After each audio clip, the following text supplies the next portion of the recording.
नमस्कार. सखी सह्याद्रीच्या आजच्या भागात मी चैताली कानिटकर आपल्या सगळ्यांचं मनपूर्वक स्वागत करते. एक काळ असा होता ज्या वेळेला स्त्रीचं आयुष्य हे चूल आणि मूल इथपर्यंतच मर्यादित होतं. परंतु काळ बदलला. ईश्वरचंद्र विद्यासागर, राजाराम मोहन रॉय, पंडिता रमाबाई रानडे, सावित्रीबाई फुले, महात्मा ज्योतिराव फुले यांसारख्या असंख्य समाजसेवकांच्या अथक परिश्रमानंतर स्त्री चूल आणि मूल या मर्यादित गोष्टीपासून दूर गेली आणि त्यानंतर सुरू झालं स्त्रीचं शिक्षण. हळूहळू स्त्रीने प्रगती केली. आज स्त्री स्वतःच्या पायावर अतिशय योग्य पद्धतीने उभी राहू शकते.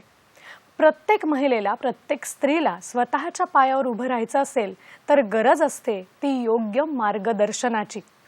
आणि हेच मार्गदर्शन देण्यासाठी आजचा आपला विषय आहे. पाहूयात आजचा विषय काय आहे ते. आजचा आपला विषय आहे मुलींसाठी करिअर मार्गदर्शन. या विषयावर मार्गदर्शन करण्यासाठी तितकीच महत्त्वाची सखी आज आपल्या बरोबर आहे. आज आपल्या बरोबर आहेत डॉक्टर शोभना वासुदेवन मॅडम. नमस्कार मॅडम. नमस्कार. कार्यक्रमामध्ये आपलं खूप खूप स्वागत करते. आज मुलींसाठी करिअर मार्गदर्शन हा विषय आपण जाणून घेणार आहोत. तसंच डॉक्टर शोभना मॅडमशी आपण आज संवादही साधणार आहोत. पण तत्पूर्वी कार्यक्रमात त्यांची आपण ओळख करून घेऊया. शोभना मॅडमबद्दल सांगायचं म्हणजे शिक्षण प्रसारक मंडळीद्वारा स्थापन R.A. Poddar college of commerce and economics या स्वायत्त संस्थेच्या त्या प्राचार्य आहेत. बँकिंग, फायनान्स या क्षेत्रामध्ये, या विषयामध्ये त्यांनी PhD मिळवलेली आहे. M.Com, M.Phil तसंच post graduation diploma in education management सुद्धा त्यांनी केलेलं आहे.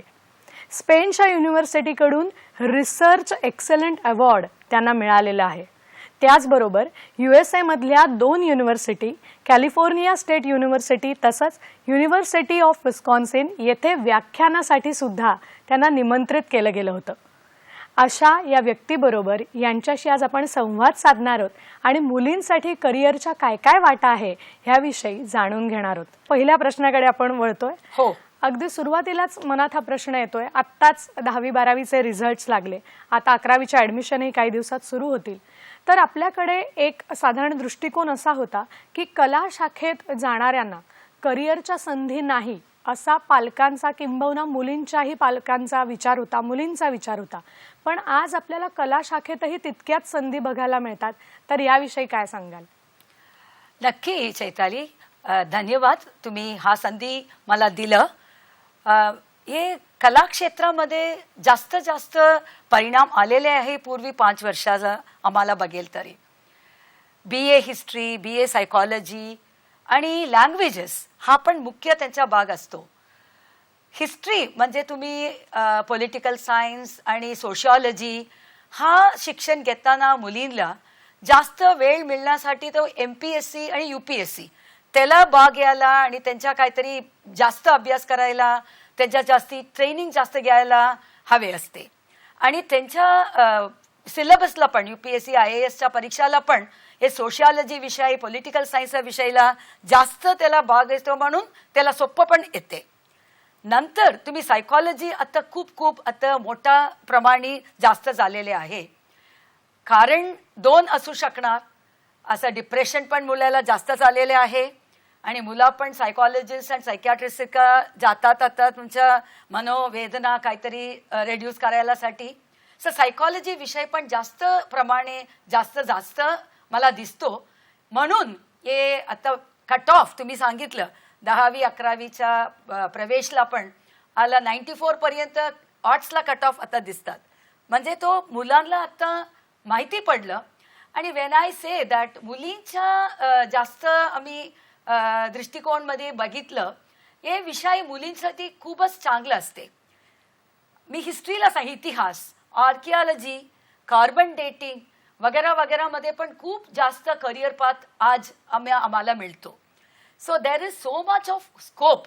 हिस्टरी केलं पूर्वी काळामध्ये जेव्हा मी कॉलेजमध्ये होते, हिस्टरी, इकॉनॉमिक्स वगैरे तो लोक असं जास्त रिस्पेक्ट द नाही होता. आत्ता मला वाटलं तर 20 विभाग आर्ट्स तुम्ही सांगतात हे जास्त तुम्हाला करिअर पाथ मिळू शकतो आणि सर्वाकडे कम्प्युटरच्या सुविधा आहे आणि सायकॉलॉजी असू दे, हिस्ट्री असू दे, कार्बन डेटिंग मी सांगितलं, त्यांच्यामुळे पण कम्प्युटरच्या वापरायला तुम्हाला संधी मिळते. म्हणजे टेक्नॉलॉजी प्लस आर्ट्स हे एक महत्त्वाचं कॉम्बिनेशन झालेले आहे. म्हणून हे आर्ट्स विभागात जास्त का जास्त इंटरेस्ट वाढलं असं मी सांगेल. खूप छान. मला वाटतं मॅडम तुम्ही सांगितलं की मानसशास्त्र विषय असेल, समाजशास्त्र असेल, इतिहास, भूगोल, आर्ट्स शाखेमध्ये, कला शाखेत इतके विषय आहेत आणि प्रत्येक विषय खूप छान आहे. याचबरोबरीने मॅडम तुम्ही आता उल्लेख केलात की भाषा, विशेषतः भाषांतर या गोष्टींना सुद्धा कला शाखेमध्ये तितकंच करिअरच्या बऱ्याच वाटा आहे. तर लँग्वेज आणि ट्रान्सलेटर म्हणून जॉब करताना त्याच्या कशा संधी अवेलेबल आहेत? चैताली, तुम्ही बरोबर बोलली. ॲक्च्युली मला त्या विषयावर सांगायचं होतं, राहिलं माझ्याकडून. ट्रान्सलेशन असं असते ना, मराठी मातृभाषाच्या translation, foreign languages, German, French वगैरे. आता काय झालं, पूर्ण दुनियामध्ये याचा तो व्यवसाय म्हणजे बिझनेस इंटरनॅशनल झालेले आहे. पेटंट वगैरे, नॉलेज शेअरिंग वगैरे गरज असतो आता. म्हणजे तो जर्मनीच्या काहीतरी तुमच्या इन्व्हेन्शन असतील, हा तुम्ही इंडियाला, हिंदुस्थानमध्ये यायला तो तर ट्रान्सलेटर का गरज असते. फ्रान्स आणि तुमच्या काहीतरी ट्रान्सलेशन असते. आणि एव्हरीवेअर काय काय तुमच्या विषयी नवीन निर्माण होतं विश्वामध्ये, ते इथे आणायला, इथून बाहेर जायला ट्रान्सलेटर का गरज असते. तुम्हाला माहिती नाहीये, हे आमदन पण रेम्युनरेशन जो एकदम पहिला विषय होता तुम्ही करिअर पाथ चूज करायलासाठी, मला किती आमदनी मिळाला, किती एम्प्लॉयमेंट मिळाला वगैरे, हा गोष्ट मुलींच्या मनात पैदा होतात. मला सांगायला इच्छितो, हे ट्रान्सलेशनचं इतकं जास्त तुम्हाला सेल्फ एम्प्लॉयमेंट म्हणून निर्माण होऊ शकता. तुम्ही घरी बसून हे ट्रान्सलेटर का तुम्ही निर्माण घेऊ शकता, जॉब्स मिळत असतात आणि तुमच्या पण जरा नॉलेज पण जास्त होईल आणि उपयोग पण जास्त पडेल. असं BA जर्मन, फ्रेंच वगैरे फॉरेन लँग्वेजेस, ॲन्सिलरी लँग्वेजेस घेताना पण हे फायदा मिळते, मी असं नक्की सांगेल. निश्चितच. आपल्याला कार्यक्रमात एक फोन येतोय. आपल्याला औरंगाबादहून प्रश्न विचारतायत भगवान कुलकर्णी सर. नमस्कार सर. नमस्कार. नमस्कार. प्रश्न विचारा सर आपला. प्रश्न असा आहे की मॅट्रिकची परीक्षा दिल्यानंतर रिझल्ट लागेपर्यंत 1-1.5 महिना असतो, कमीत कमी 2 महिने सुद्धा असतात. तसंच 12वीची परीक्षा दिल्यानंतर रिझल्ट लागेपर्यंत 2 महिने असतात. तर मुलीनं त्या पिरियडमध्ये काय करावे की ज्याच्यामुळे काहीतरी वेळ जाऊन पुढे फायदा होईल? नक्कीच सर. एकदम उत्तम प्रश्न विचारला सर तुम्ही. मला खूपच आनंद होईल हा प्रश्न ऐकून. वेळ नष्ट करताना मुलांना पण प्रॉब्लेम होते आणि आम्हाला पण कसं त्यांच्या एंगेज करायला पालकाला पण खूप प्रॉब्लेम असते. हा कालावधीमध्ये 2 महिना 3 महिना शॉर्ट टर्म कोर्सेस असतात सर. आणि तुम्ही नेटवर तुम्हाला सर्च केलं तो जास्त तर हे एम्बसीवाले आणि तुमच्या फॉरेन लँग्वेजेसला इंटरेस्ट असतील तर तुम्ही त्या ऑनलाईन कोर्सेस सुरू होतात. तुम्ही आजूबाजूला तुमच्या औरंगाबाद क्षेत्रामध्ये कसं त्यांच्या निर्माण होईल मला इतकं कल्पना नाही आहे, परंतु नक्की मी सांगायला इच्छितो ऑनलाईनमध्ये खूप खूप छान संधी मिळतो. तो तुम्हाला मुलगीला सांगू शकते हे सर्व कोर्सेस तुम्ही ऑनलाईनमध्ये करा आणि छोटा कम्प्युटरच्या कोर्सेस, पायथॉन प्रोग्रामिंग असते, सो दॅट हे स्किल वाढायला त्याला संधी मिळेल. स्किल एकदम नेसेसरी झालेले आहे आजच्या परिक्रमामध्ये. सो स्किल वाढवण्यासाठी बरेच संधी मिळतात ऑनलाईन द्वारा.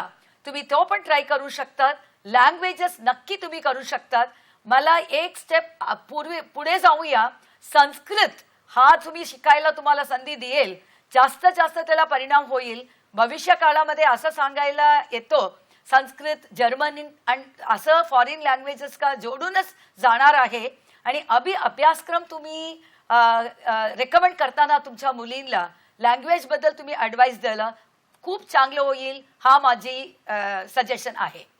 खूप छान मॅडम. तुम्ही म्हणालात तसं की भाषेचं शिक्षण हे कधीच वाया जाणार नाही आणि आता ऑनलाईन शिक्षणाने आपल्याला ही संधी निर्माण केली आहे की कुठल्याही पद्धतीच्या मर्यादा त्याला पडत नाही. कुठेही असलो तरी वेळेची बचत होऊन आपल्याला ते शिक्षण घेता येतं. तोच एकदम फर्स्ट क्लास सैताली तुम्ही सांगितलं. वेळ नाही आणि डिस्टन्स नाही, कुठे पण तुम्ही काय पण करू शकतो. बरोबर आहे. शिकायला काहीतरी बॅरियर, हर्डल असं नाही दिसतो आता. खरंच आहे मॅडम. आता आपण पुढच्या प्रश्नाकडे वळू. आर्ट्स शाखेबद्दल तुम्ही आम्हाला सांगितलं, याच बरोबरीने विज्ञान शाखेत सायन्स फॅकल्टी याच्यामध्ये सुद्धा आपल्याला बऱ्याच गोष्टी दिसतात की ज्या मुलींसाठी उत्तम करिअरचा पर्याय होऊ शकतात. तर याविषयी काय सांगाल? बरोबर. विज्ञान पूर्वीपासूनच एक असं शाखा आहे सर्वांना इंटरेस्ट जात आले आहे. इंजिनिअरिंग मेडिकल दोघं तो असत असतात. परंतु मला असं वाटत आज का दिवस मी सांगायला इच्छितो इंजिनिअरिंग आणि मेडिकल सोडून जास्तच्या जास्त त्याला करिअर पाथ असते. एक तुम्हाला गोष्ट सांगायला इच्छितो, agricultural oriented, organic oriented research, pure sciences, biological sciences, life sciences यांच्यामध्ये खूपच करिअर पाथ निश्चित आलेले आहे.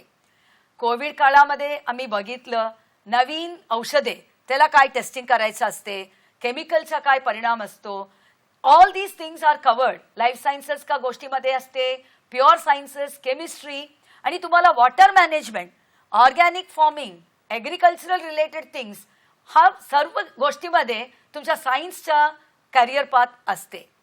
आणि तुम्हाला सांगायला इच्छितो वेटरनरी सायन्स असं म्हणजे तुम्हाला सांगायला जानवरांचा काहीतरी असते, फिजिओथेरपी, ऑल दिस तिचं पॅरामेडिकल असते. सर्व नीट घ्यायची आणि इंजिनिअरिंग करायचं गरज न असते माझ्या मताने. फिजिओथेरपीचा लक्ष द्यायला पाहिजे आणि ते फार्मसीला तुम्ही काय करता येईल पाहिजे. आणि शेवटी मुलींना मला असं सजेशन आहे स्वतःच्या पायामध्ये उभी राहायला मला सजेशन देणारच असतो. पॅथॉलॉजिकल लॅब आणि काइंड ऑफ सर्टन रिसर्च असं तुमचा रिसर्च असते, ते औषधाचा काय परिणाम होता, हा औषधाचा डेटाबेस कशाला असते, परंतु कम्प्युटर आणि डेटा म्हणून ते जोडून तुम्हाला खूपच मार्ग ह्या क्षेत्रामध्ये असते. Science should be seen in a different वे. फक्त इंजिनिअरिंग, फक्त मेडिकल हा व्यतिरिक्त विचार करायला पाहिजे मुलीने. हा माझा सजेशन आहे. खरंच आहे, आपल्याकडे खेड्याकडे चला हा खुद्द महात्मा गांधीजींनी अनेक वर्षांपूर्वी आपल्याला संदेश दिला होता. आज मुली सुद्धा या क्षेत्रात कमी नाही आहेत. मॅडमनी सांगितल्याप्रमाणे सायन्स या शाखेत जाऊन पुढे आपल्याला शेती शिक्षण सुद्धा घेता येऊ शकतं. तर या पर्यायाचा निश्चित विचार करायला हवा. मॅडम, याच बरोबरीने कॉम्प्युटर आणि बायोटेक्नॉलॉजी यात कशा संधी उपलब्ध आहेत? ॲब्सोल्युटली. बायो इंजिनिअरिंग हा विषय, बायोटेक्नॉलॉजी हा विषय पुढे आलेले आहे. BSc biotechnology, BSc bio engineering असं प्रोग्राम्स खूप युनिव्हर्सिटीजमध्ये निर्माण केलेले आहे. मी सांगितल्याप्रमाणे टेक्नॉलॉजी एक कॉमन असते आणि टेक्नॉलॉजीशिवाय काय पण होत नाही आहे. आणि टेक्नॉलॉजी कसं वापरायचं, कुठल्या क्षेत्रामध्ये वापरायचं, तुम्हाला दोन चीजेस जोडायला पाहिजे. Expertise in a particular faculty म्हणजे सायन्स. तुम्ही बायोलॉजिकल सायन्सेस घ्या, त्यांच्या तुम्हाला काहीतरी जानकारी पाहिजे, प्लस टेक्नॉलॉजी का काहीतरी जानकारी पाहिजे. आणि तुम्ही असं निर्माण करायला पाहिजे दोघाला जोडून कशाला त्यांच्या आम्ही आमचा फायदा घेऊ शकणार आणि पुढे आम्ही कशाला सजेशन देऊ शकणार.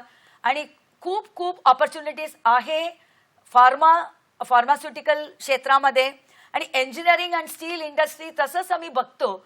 परंतु खूप ऑपॉर्च्युनिटीज आहे हे फार्मसी सेक्टरमध्ये, as I told you, life sciences सेक्टरमध्ये, फार्मिंगमध्ये आणि प्रिझर्वेशन ऑफ सीड्स. अरे काय क्षेत्रात आधी निर्माण केलेले आहे, तुम्हाला आश्चर्य वाटणार.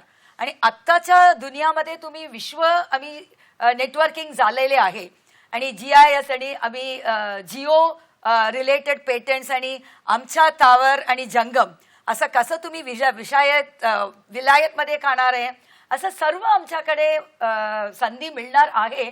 म्हणून रेस्ट्रिक्शन जरा सोडायचं, विजन वाढवायचं आणि सायन्स म्हणजे फक्त 2 असं सोडून व्यतिरिक्तपणे निश्चितपणे मुली स्पेशली बघायचं.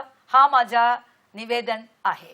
खरंच आहे की या 2 गोष्टींव्यतिरिक्त आपण जर व्यापक दृष्टिकोन ठेवला तर अनेक संधी आपल्याला उपलब्ध आहेत. आपल्याला एक फोन येतोय, नाशिकहून आपल्याला प्रश्न विचारतायत स्मिता माळगे मॅडम. नमस्कार मॅडम. हॅलो नमस्कार. आपला प्रश्न विचारा. माझा मॅडमला प्रश्न असा विचारायचा आहे की माझी मुलगी M.Com ला आहे. M.Com.च्या दृष्टीने मी कोणतं करिअर निवडू? बरं. त्यांची मुलगी M.Com करते. तर काय सांगा? M.Com म्हणजे ते अकाउंटन्सी केलेले आहे की बिझनेस मॅनेजमेंट केलेले आहे, चाहे कुठल्या पण विषयात स्पेशलायझेशन केलं असू सुद्धा M.Com.च्या मुलगी तर करे नेट सेट म्हणून त्यांच्या पॅशन काय आहे, त्यांच्या काय इंटरेस्ट आहे तुम्हाला ऐकून घ्या पहिला प्रथम. नंतर माझा सजेशन असं होईल, नेट म्हणून सेट म्हणून असं काहीतरी कार्यक्रम आणि एक्झाम, नॅशनल एलिजिबिलिटी टेस्ट हे घेताना त्याला शिक्षण क्षेत्रामध्ये टीचिंगमध्ये जायला संधी मिळेल आणि त्यांच्या स्कूलमध्ये म्हणजे जायला असतील, बीएड पण करू शकतात. पोस्ट ग्रॅज्युएशनच्या बीएड फायदा होईल आणि पीएचडी पण फायदा होईल. हे टीचिंगमध्ये इंटरेस्ट असेल तर. कदाचित त्याला टीचिंगमध्ये जायचं नको, मला इंडस्ट्रीमध्ये जायचं असं काहीतरी त्यांच्या मनात असेल तर त्यांच्याद्वारा त्याला कम्प्युटर का ट्रेनिंग असू दे आणि अकाउंटन्सी जॉब्स मिळतो तसंच. आणि टेक्नॉलॉजी खूप गरज आहे मॅडम, टॅलीच्या काहीतरी त्यांच्या शिकवायला पाहिजे सो दॅट अकाउंटन्सी आणि अकाउंटंटच्या जॉब मिळेल त्याला आणि त्याद्वारे त्याला टेक्नॉलॉजीच्या पण वापरायला येईल आणि कॉमर्सच्या पण त्यांच्या यूज करायला वापरायला संधी मिळेल. मॅडम तुमचा क्वेश्चन आन्सर केला का, प्रश्न उत्तर मिळाले का तुला? खूप छान, मला वाटतं तुम्ही मार्गदर्शन केलं आणि त्यांना निश्चित या प्रश्नाचं उत्तर मिळालं असेल. विद्यार्थिनीचा कल बघून पुढचा आपल्याला विचार करायला हवा असं मॅडम म्हणाल्या. आपण मॅडम बरोबर चर्चा अशीच पुढे सुरू ठेवणार आहोत, पण वेळ झाले एका छोट्याशा विश्रांतीची. कुठेही जाऊ नका, पाहत रहा सखी सह्याद्री.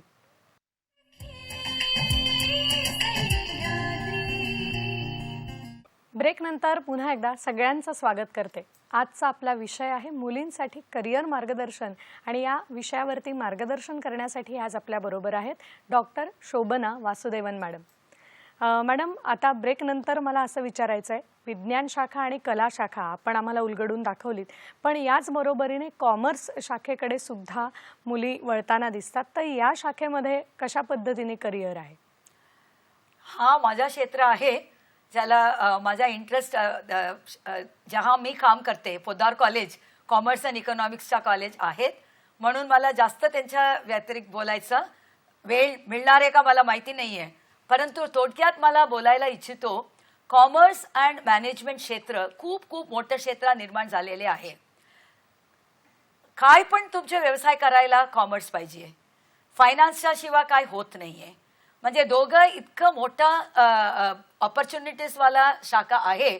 म्हणून तुम्ही आत्ताचं बघितलं, नीड फॉर कॉमर्स एज्युकेशन असं तुम्ही एक व्याख्यान लिहायला सुरू करणार म्हणजे पहिला तुझा नंबर येणार maximum application in the commerce शाखे.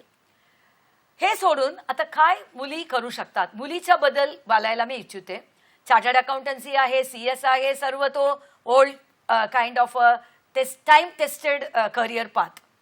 परंतु 2000 दॅट इज ह्या सेंचुरीमध्ये 21st सेंचुरीमध्ये नवीन पिढ्यामध्ये खूप चांगला कार्यक्रम आणि करिअर पाथ निर्माण झालेले आहे. कॉमर्स म्हणजे काय, बँकिंग, ट्रान्सपोर्ट, ब्रोकिंग, इन्शुरन्स, एक एक विभागाला आत्ता खूप संधी मिळायला सुरू झालेले आहे. आमच्या हिंदुस्थानमध्ये बँकिंग, इन्शुरन्स वगैरे प्रायव्हेटाईज होऊन जातात आत्ता जास्तच जास्त. म्हणजे स्वतःच्या करायला व्हॅल्युएशन एक्सपर्ट असं कोणी नवीन नवीन व्यवसायाच्या गरज असते. So not necessary me CA करायचं, CS करायचं, BCom करून मी काय करणार. आत्ता मॅडमने विचारलं MComच्या नंतर काय करायला पाहिजे. MCom का नंतर पण फिनान्शियल मार्केट्समध्ये संधी मिळते, इक्विटी रिसर्चमध्ये संधी मिळते, कॅपिटल मार्केट रिलेटेड स्टडीज असते. परंतु मी एक चीजावरती एम्फसाइज करायला इच्छितो, वेअरहाऊसिंग, स्टोरिंग आणि वेअरहाऊसिंग हा विभाग खूप मागे झालेले आहे पूर्वी बहुत काळामध्ये. आत्ता कोविड-19 सिच्युएशनमध्ये आम्हाला दिसायला आलं काय स्टोरिंग करायचं, कसं रिलीज करायचं, स्टॉक अँड स्टॉक टेकिंग हा विषय कॉमर्सच्या दुनियामध्ये होता. आणि cold storage and how to preserve agricultural products आणि कसं रिलीज करता येईल हे विषय असते. आणि यांच्याबद्दल नवीन नवीन कोर्सेस सुरू झालेले आहे, लॉजिस्टिक्स मॅनेजमेंट, आणि हा पण एक करिअर पाथ असतो आणि खूप चांगल्यापैकी त्यांच्या पुढे आम्ही जाऊ शकतात. Colleges like us there are so many new programs and courses in shipping management, logistics management असं आम्ही निर्माण करत होतो. काय भविष्य काळामध्ये logistics technology related ones again RFID, how we are going to use the RFID technique in the logistics management robotics, काय मला सांगायला उचितो, कॉमर्स, सायन्स आणि आर्ट्स, आता 3 विभाग असं खूप डिस्टन्समध्ये आम्ही ठेवून आलेले आहे आजपासून. परंतु भविष्य काळामध्ये हा बॉर्डर्स निघणारच आहे. आर्ट्स आणि कॉमर्स आणि सायन्स एकत्र इंटर डिसिप्लिनरी म्हणतात. आणि रोबोटिक्स तुम्हाला कॉमर्सला पाहिजे, रोबोटिक्सवाला इंजिनिअरिंगमध्ये असते, रोबोटिक्स लिलेवाला BSc IT मध्ये असतात. असं तुम्ही एक एक दुसऱ्या क्षेत्रामध्ये आम्ही जोडूनच काम करायला पाहिजे. कॉमर्सचा ते मुख्य असतील तो प्लॅनिंग, काय आम्ही रिसोर्सेसला कसा उपयोगाला येईल, आणि हा कॉमर्स एज्युकेशनमध्ये मुख्य भाग असणार.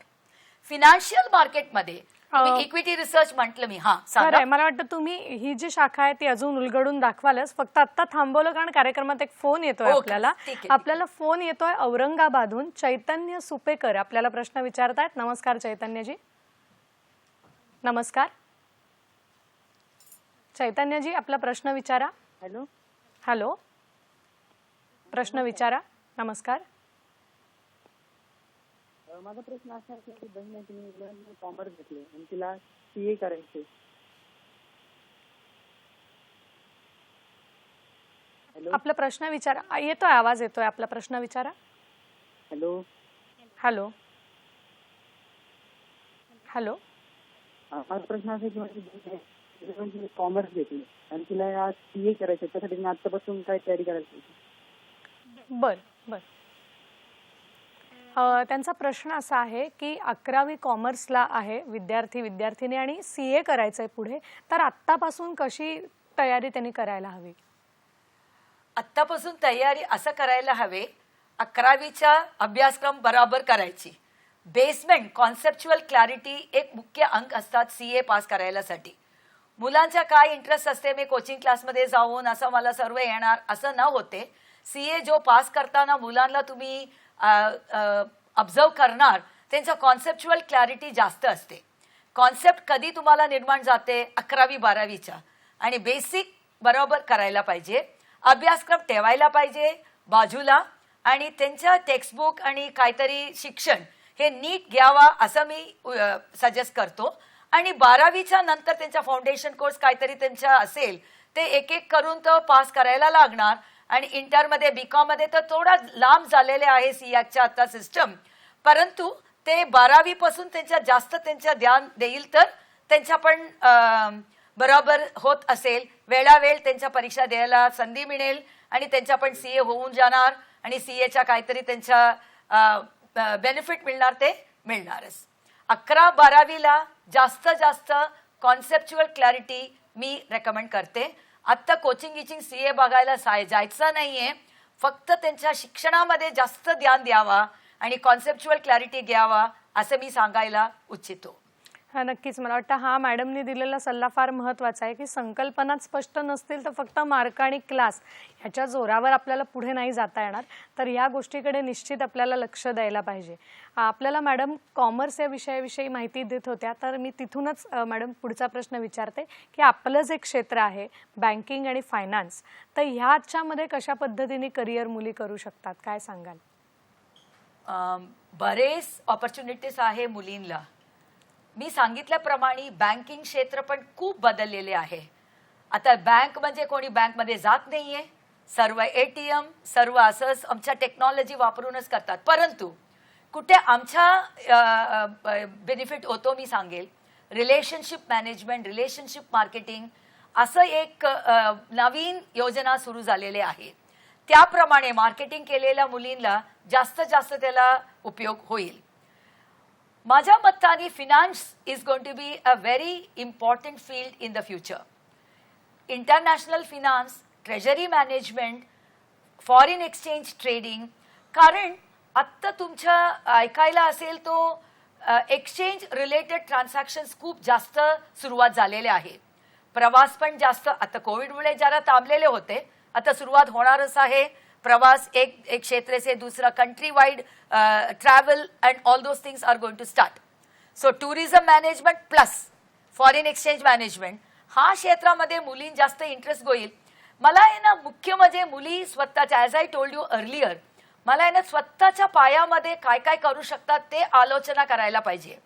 Not to go and work under somebody. आणि हा 21st सेंचुरी का नियम असेल, तुम्ही फायनान्सच्या क्षेत्रामध्ये खूप खूप जास्त संधी मिळण्याला चान्सेस आहे. मी सांगितल्याप्रमाणे इक्विटी रिसर्च एक क्षेत्र आहे, फॉरेक्स मॅनेजमेंट एक क्षेत्र आहे आणि ट्रेजरी मॅनेजमेंट हा पण एक क्षेत्र आहे. तिला खूप कोर्सेस पण असते, शॉर्ट टर्म कोर्सेस असतात. ऑल दोज स्टॉक एक्सचेंजेस, माझ्या नाव सांगायला ह्या प्रोग्राममध्ये बरोबर आहे की नाही माहिती नाही आहे, परंतु मुलांना they can search in the net and all the leading stock exchanges आणि NISM national institute of securities markets म्हणून एक आहे. सर्व एक शॉर्ट टर्म कोर्सेस कंडक्ट करतात. हे करून त्यांचा फायदा घेऊ शकतो in the finance world.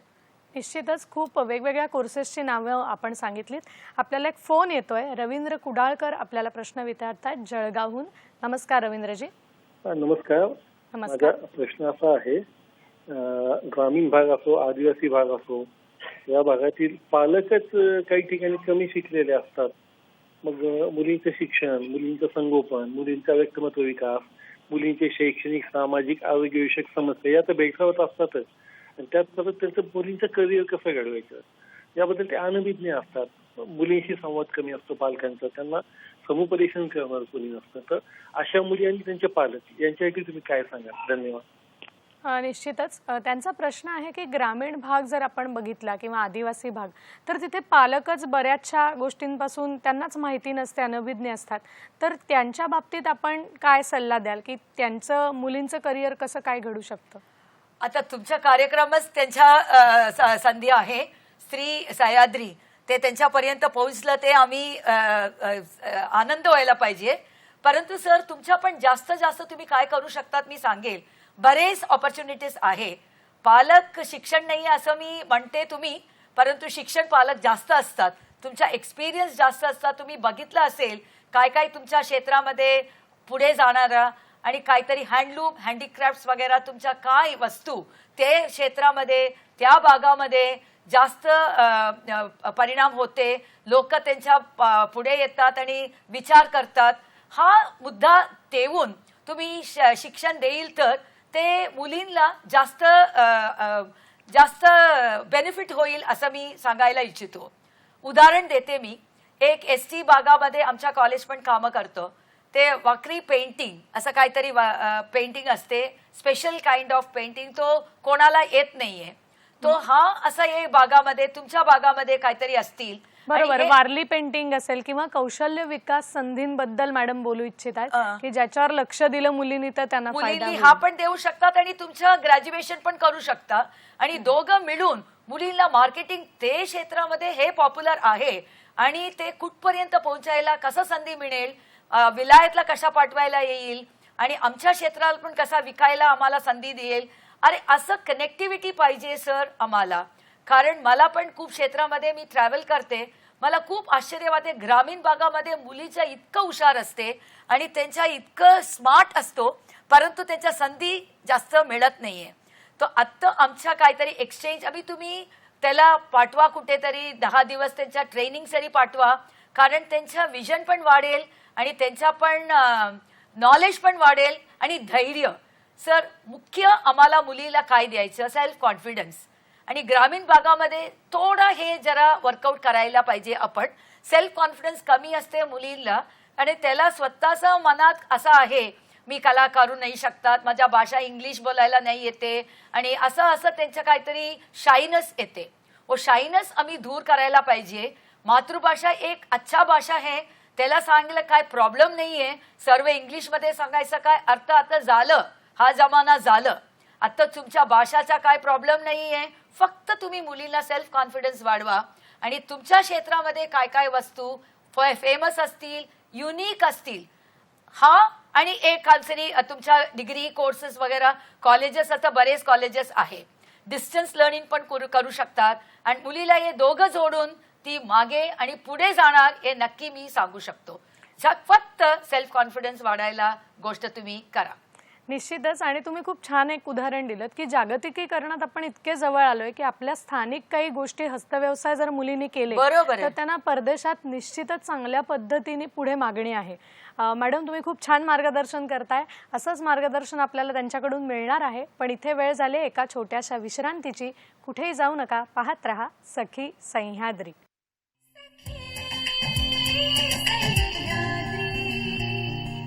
Break नंतर सगळ्यांचं मनपूर्वक स्वागत करते. आज आपण बोलतोय मुलींसाठी करिअर मार्गदर्शन या विषयावर. आणि या विषयावर मार्गदर्शन करण्यासाठी आज आपल्याबरोबर आहेत doctor Shobhana Vasudevan madam. Madam, आपण बऱ्याच वेगवेगळ्या आम्हाला करिअरच्या अपॉर्च्युनिटी सांगितल्यात, संधी सांगितल्यात. तर माझ्या मनात आत्ता हा प्रश्न आहे की आपण हे करिअर निवडतो आणि करायला जातो, मात्र कधी कधी आपल्याला आर्थिक अडचण ही निर्माण होत असते. तर त्याच्यासाठी शैक्षणिक कर्ज जर हवं असेल तर कुठल्या पद्धतीची सुविधा आपल्याकडे उपलब्ध आहे?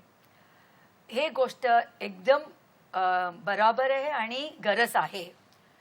आमच्या महाराष्ट्रामध्ये एक चीज आहे, मुलींच्या शिक्षण. सावित्रीबाई फुले योजना अंतर्गत एक first standard to 10th standard free education आहे मुलींना. हा उपलब्ध आम्ही करून देतो. 11वी 12वी पण मुलीच्या एज्युकेशन एकदम फ्री असते. जास्त त्याले 600 रुपीज त्यांच्या अकाउंटमध्ये जमा होतात सावित्रीबाई फुले योजना अंतर्गत. परंतु 12वी नंतर काय काय त्यांच्या आर्थिक आर्थिक प्रश्न उभी होतो. कधी कधी फीस वगैरे जास्त असते आणि आम्हाला काय कुठे आम्ही कोणाला जाऊन कुठे आम्ही गोळा करू हे प्रॉब्लेम असते. हे नक्की आहे. मी यांच्या संबंधित एक सूचना द्यायला इच्छितो आमच्या सखीयोगाला. सर्व सखीयोन अभि बघितलं असेल. तुम्हाला मी सांगायला इच्छितो, एक विद्यालक्ष्मी पोर्टल म्हणून एक आमच्या केंद्रीय सरकारने एक पोर्टल उभी केलेले आहे. मी परत रिपीट करतो, विद्यालक्ष्मी पोर्टल. हा पोर्टलमध्ये आम्ही नोंद करण्याचं गरज असते. लॉग इन ID मिळेल तुम्हाला आणि तिथे 39 बँक्स आणि 70 योजना तिथे रजिस्टर्ड झालेले आहे. या योजनाचा अंतर्गत मुलींच्या शिक्षणासाठी किती आम्हाला उपलब्ध करून देतात तुम्हाला स्वतःला बघायला मिळेल तर तुम्ही आनंद होईल. आणि बघायला काय प्रॉब्लेम नाहीये, काय कष्ट नाहीये. आता आम्ही पूर्ण दुनियामध्ये आम्ही इंटरनेट वापरायला आम्हा सोपं झालेले आहे. आम्ही सर्वांनाकडे मोबाईल असते, इंटरनेट असते. आम्ही सर्वांना आता इथं इझी पडलेले आहे आम्हाला गुगल करायला आणि सर्च करायला. आता काय गुगल करायला नाही, सर्च करायला नाही, governmentofIndia.com परंतु विद्यालक्ष्मी पोर्टल असं तुम्ही टाईप करा. वो पोर्टल तुमच्या समोर येईल आणि पोर्टल इतकं सोपं आहे तुम्ही नॅव्हिगेट करायला. तुम्ही पालक पण करू शकतात. पालकच्या वरती आमच्या हुशार आहे आमच्या मुलीला द्यायचं आणि मुली त्याला फाइंड आउट करून. फक्त आम्हाला अवेअरनेस पाहिजे.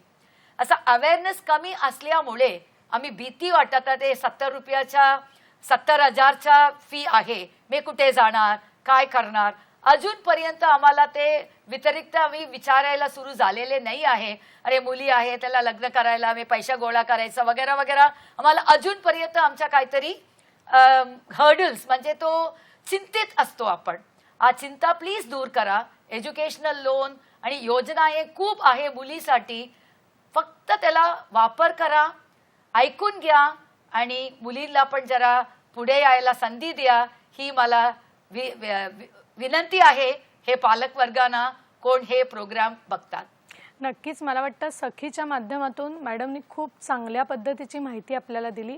विद्यालक्ष्मी पोर्टल हे जर पोर्टल तुम्ही उघडलं तर याच्यावर 70 जवळपास योजनांची बऱ्याच माहिती, तसंच कोणत्या कोणत्या बँका आपल्याला शैक्षणिक कर्ज पुरवतात ह्याची माहिती दिली आहे. तर ती जरूर या संधीचा लाभ घ्या. कारण खरंच कोरोनाने आपल्याला हे शिकवलंय की आपल्याला इंटरनेटचा वापर करणं आता तितकंसं कठीण वाटत नाही.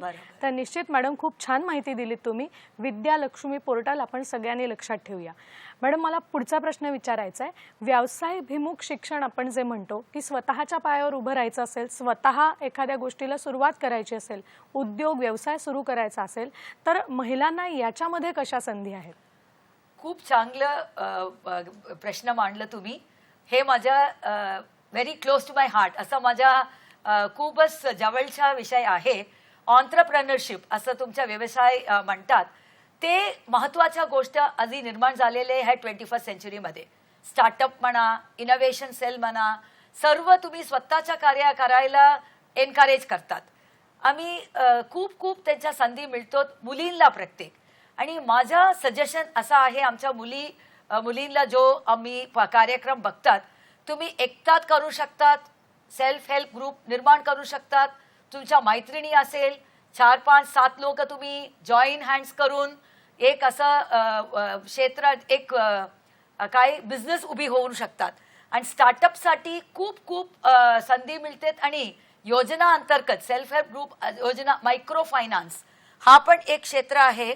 आणि आमच्या गव्हर्नमेंटच्या एक मायक्रो फायनान्स का एक अलग पोर्टल आहे, तिथे पण तुम्ही जाऊन. आणि मी सांगायला इच्छितो ग्रामीण भागामध्ये विशेष, अभि तुम्हाला मी सांगितलं असेल तुमच्या क्षेत्रामध्ये काहीतरी हँडीक्राफ्ट असतील आणि ते बनवायला तुम्हाला फायनान्स पाहिजे, आर्थिक सपोर्ट पाहिजे, तो मायक्रो फायनान्स करू शकता. तुम्ही शिकवा पण राहा, बिझनेस पण उभी करा, आणि दोघं तुम्ही करू शकतात, कारण तुमच्याकडे ताकद आहे. आणि दोघं करायला इतका वेळ नष्ट होणार नाहीये, क्योंकि दोन are supplementary to each other, एक सबस्टिट्यूट नाहीये. तुम्ही शिक्षण पण घ्या आणि आर्थिक बोजा पण हे पण करा.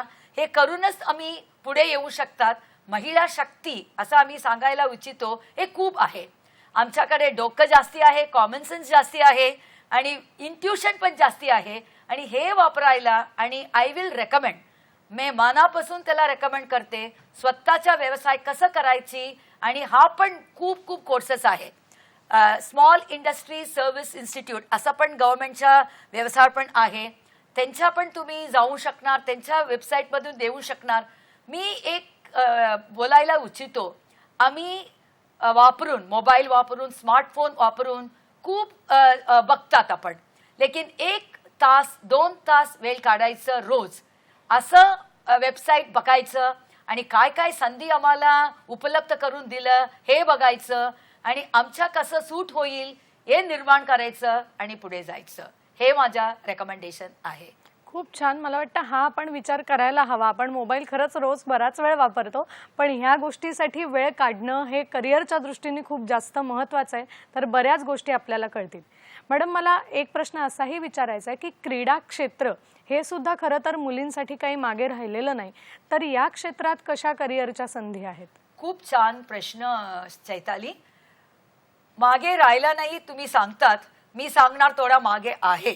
स्त्री म्हणजे आणि मुलींचा इंटरेस्ट इन स्पोर्ट्स थोडा वाढवायला पाहिजे, हा माझ्या पर्सनल इच्छा आहे.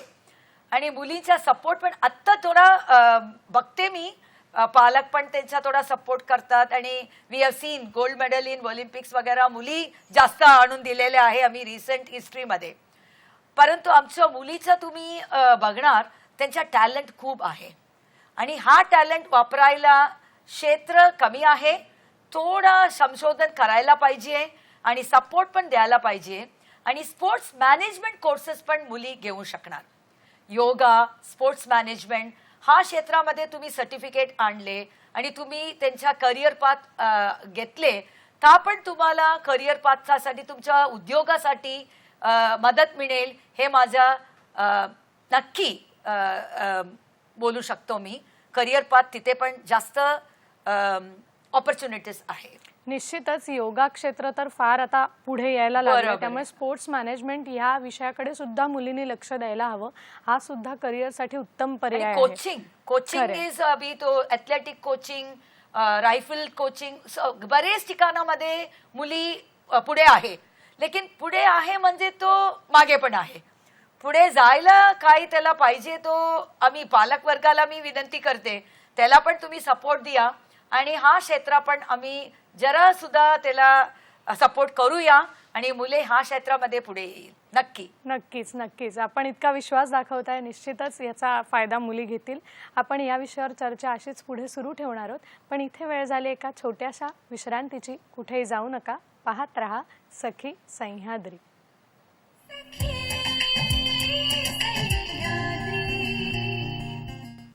ब्रेकनंतर पुन्हा एकदा सगळ्यांचं स्वागत करते. आज आपला विषय आहे मुलींसाठी करिअर मार्गदर्शन. आपल्याला मार्गदर्शन करतायत डॉक्टर शोभना वासुदेवन मॅडम. कार्यक्रमात आपल्याला एक फोन येतोय मॅडम. साई नेताजी कल्याण म्हणून आपल्याला प्रश्न विचारतायत. नमस्कार साई नेताजी. नमस्कार. नमस्कार. हॅलो, बोला, आपला प्रश्न विचारा. हा, माझा प्रश्न असा आहे की ह्याच्यामध्ये एका नवीन व्यवसायाला संधी आहे, तर ते तुम्हाला सुचवण्यासाठी, प्रश्न असा नाहीये खरा, सुचवायसाठी म्हणून मी फोन केला. काय आहे, काही लोकांना डोळ्याचे वेगवेगळे त्रास असतात, म्हणजे ॲलर्जी असते, स्क्रीनची ॲलर्जी म्हणा किंवा इरेग्युलर आय मुवमेंट, तर त्यांना इंटरनेट वापरता येत नाही, त्यांना टायपिंगही येत नाही आणि त्यांना इंग्लिशचाही प्रॉब्लेम असतो आणि मराठी तर त्यांना लेख, पत्र, वृत्तपत्रातनं लेखन तर करायचं असतं. तर त्यांनी करण्यासाठी असं जर एखादा असिस्टंट मिळाला, कारण सध्या सायबर कॅफेवाले काय करतात, ते त्यांचं अकाउंट काढायला सांगतात अशा माणसाला, पण ते धोक्याचं वाटतं, कारण त्याला स्वतःला काहीच येत नसल्यामुळे मग त्या अकाउंट मधनं दुसऱ्या कोणी काही केलं तर ह्या माणसाच्या गळ्याशी येऊ शकतं. आणि पुन्हा ते जर दुसऱ्याच्या ईमेलवर गेलं तर वृत्तपत्रवाले त्याच्याकडे लक्षही देत नाहीत. तर अशा तऱ्हेचा एखादा व्यवसाय होऊ शकेल का, की त्यांना ईमेल हे तर वापरायचं इंटरनेट, पण काही लिमिटेशन्स आहेत, तर ते त्यांना सगळं मराठीत लिहून देतील आणि त्या माणसाने ते ह्याच्यात करावं ईमेलवर. तर असं का, जरा विचार करा आणि होऊ शकेल का एवढं सांगा. धन्यवाद. ओके. त्यांचा प्रश्न आहे की ज्यांना लेखन करायचं आणि करता येत नाहीये, मर्यादा पडतायत, तर त्यांच्यासाठी असा काही कोर्स होऊ शकेल का? मला वाटतं तुम्ही जे मगाशी सांगितलं, उल्लेख केलात आपण की भाषांतर करणं किंवा ट्रान्सलेटर करणं, तर याच्यामध्ये या पद्धतीचं काही करता येऊ शकेल का? करता येऊ शकणार ना. तुम्ही सांगितलं ना, आता असं बरेच लोक आता पण आहे मॅडम, असं करताना लोक आता सर्व्हिसेस अवेलेबल आहे. तुम्ही बाजूला संपर्क करा, म्हणजे मराठी डिपार्टमेंट असतील, युनिव्हर्सिटी डिपार्टमेंट असतील आणि त्या विभागांना असं संधी आत्ता पण मिळते. तुम्हाला थोडक्यात सांगायचं तर मी पण असा असिस्टन्स घेते कधी कधी, म्हणजे तो आता अवेलेबल आहे. आणि असं तुमच्या मुलगाला तसंच सर्व्हिस द्यायला शिकवायचं, म्हणजे तो भाषाचं शिकवायचं, फंक्शनल भाषा शिकवायचं, आणि त्यांच्यासाठी तुम्ही सर्टिफिकेट कोर्स करू शकतात, डिप्लोमा कोर्स करू शकतात. सो तुम्हाला हा व्यवसाय करायचा असेल तर अभ्यासक्रम आहे, तुम्हाला पाहिजे तर सर्व्हिसेस अवेलेबल आहे. निश्चितच. मला वाटतं मॅडम अजून एका विषयाचा संदर्भात मला प्रश्न विचारायचा आहे, तो म्हणजे न्यू एज्युकेशनल पॉलिसी. तर याविषयी काय सांगाल? इथे कशा संधी उपलब्ध होणार आहेत भविष्य काळात? ॲक्च्युली न्यू एज्युकेशन पॉलिसी हा इतना संधी देतात. मी पूर्वीपासून सांगायला तोच मी सांगून आली, स्वतःचा कार्यक्रम निर्माण करायला, स्वतःच्या पावावर उभी व्हायला NEP हा निश्चित रूपाने त्यांचा सपोर्ट करते. नॅशनल एज्युकेशन पॉलिसी माझ्या वाटतं एज्युकेशन खरं काय होते ते नॅशनल एज्युकेशन पॉलिसी होता. पूर्वीपासून आम्ही डिग्री पाहत होते, डिग्री सर्टिफिकेट पाहत होता, लेकिन एज्युकेशन कमी, डिग्री जास्त, पेपर जास्त आणि नॉलेज कमी, विजडम कमी आणि डिग्रीच्या लेटर्स वाढून जातात नावाचा जोडून. National education policy is for making education, म्हणजे तो तुमच्या विजडम वाढायला, तुमच्या चिंतित अनालिटिकल एबिलिटी वाढायला, तुमच्या कम्युनिकेशन एबिलिटी वाढायला आणि स्किल वाढायला निश्चित रूपमध्ये रेकमेंडेशन देतात. स्त्री म्हणजे तो आजचा नॅशनल एज्युकेशन पॉलिसी नाव तुम्हाला सांगायला मला उचितो मॅडम. एज्युकेशन क्षेत्रामध्ये 16% गॅप आहे मुली आणि मुलांच्या एनरोलमेंटच्या तुम्ही बघणार, लेकिन एक गॅप कमी होतून येतात. सो नॅशनल एज्युकेशन पॉलिसी काय म्हणतात, equal we are having one gender inclusion fund असं काहीतरी निर्माण केलेले आहे. दिस फॉर एक्सक्लुझिव्हली निश्चितपणे मुलीसाठी निर्माण केलेला फंड आहे. से फंड वापरायला येईल आमच्या मुलीला शिक्षणासाठी. बाकी म्हणजे तो तुम्हाला मातृभाषाचा सपोर्ट देतात. से लोकांच्या मनात असं होत असेल, मला हे बोलायला, हा लँग्वेज बोलायला येत नाही, हा करायला येत नाही, मला काय व्यवसाय करायला येईल, काय मला संधी मिळेल एम्प्लॉयमेंटसाठी वगैरे. तो नॅशनल एज्युकेशन पॉलिसी हा धोरणामध्ये आम्हाला कॉन्फिडन्स द्यायला खूपच संधी दिल्या. मी मातृभाषामध्ये मी शिकलं, तुला पण काय रास्ता आहे, करिअर आहे, हा माझ्या मतानी नॅशनल एज्युकेशन पॉलिसी सपोर्ट करता स्त्रीच्या पुढे जायचा मार्गदर्शन. खरं आहे, हा विषय इतका मोठा आहे मॅडम, पण तरी अगदी शेवटचा मला प्रश्न विचारायचा आहे तुम्हाला की कोणते कोणते वेगवेगळे कोर्सेस आपल्या कॉलेजकडूनही सुरू केले गेलेत, काय सांगाल? असं पोद्दार कॉलेज 80 वर्षाच्या कॉलेज आहे मॅडम, आणि नोन फॉर नवीन नवीन अभ्यासक्रम इंट्रोड्यूस करायचा आमचा इच्छा आहे कधी पण. आता तुम्ही सांगितले 80 वर्ष पूर्ण झालेले गेल्या वर्ष आम्ही 6 प्रोग्राम सुरू केलेले आहे. 3 undergraduate program, 3 postgraduate program. एक सर्व मी रेफरन्स दिलेले होते माझ्या सजेशन्समध्ये. एक आता data science and analytics, BSc data science and फक्त अनालिटिक्स, थोडक्यात अगदी सांगा कारण वेळ कमी आहे आणि आपल्याकडे. शिपिंग अँड लॉजिस्टिक्स मॅनेजमेंट म्हणून एक प्रोग्राम सुरू केलेले आहे to make use of the long coastal line in Maharashtra. BFM bachelor of financial markets हा कोर्स पण सुरू केला. मुख्य म्हणजे MCom with behavioural finance, MCom with international business, MCom with analytics. मी कन्क्लुडिव्हली मी सांगायला, analytics is going to be the future. Data is going to be oil of 21st century. Data कसं क्रंच करायचं, डेटा कसा वापरायचं, data कसा record करायचं, हे डेटा सायन्समध्ये अंडर ग्रॅज्युएटमध्ये शिकेल आणि पोस्ट ग्रॅज्युएटमध्ये अनालिटिक्स शिकेल. निश्चितच मला वाटतं तुम्ही बरीच माहिती दिलीत. फक्त वेळेची मर्यादा आहे म्हणून मला थांबावं लागतंय, पण निश्चित खूप छान मार्गदर्शन आपण केलं. आजचा कार्यक्रम कसा वाटला हे आम्हाला प्रतिक्रियांद्वारे जरूर कळवा. आपण वेगवेगळी माध्यमं प्रतिक्रिया देण्यासाठी वापरू शकता, फेसबुकवर तसंच यूट्यूबवरती, तसंच आपण मेल करू शकता sakhisayadri@gmail.com याच्यावरती. आणि मॅडम तुम्ही वेळात वेळ काढून इथे आलात, आम्हाला खूप छान मार्गदर्शन केलं, त्याबद्दल मी आपले मनपूर्वक आभार व्यक्त करते. आणि मी तुम्हाला मनपूर्वक व्यक्त करते आभार. आणि शेवटी 2 शब्द मला बोलायला इच्छितो. नक्कीच. You educate a man, you educate an individual, you educate a woman, you educate a generation. हे कोणी व्यक्तीने सांगितलं, लेकिन खरं आहे. मुलीचं शिक्षण म्हणजे तो तुम्ही पूर्ण कुटुंब शिक्षण घेतात, जनरेशन शिक्षण घेतात, हे माझा नक्की सांगायला इच्छितो. हे कार्यक्रम स्त्रियासाठी आहे आणि स्त्री वर्ग मी सांगितल्याप्रमाणे we are the most talented, intuitive, common sense oriented people. आणि आम्ही पुढे जाऊया, आम्ही रोखूया सर्वांना, दाखवूया दुनियाला आम्ही woman of strength. Strong woman नको, वुमन ऑफ स्ट्रेंथ करायला पाहिजे. थँक्यू चैताली, तुम्ही असा मला मौका दिले. मी पण दूरदर्शन आणि श्री सह्याद्रीला खूप खूप आभार. धन्यवाद. आपण भेटूया पुढच्या कार्यक्रमात. नमस्कार. नमस्कार.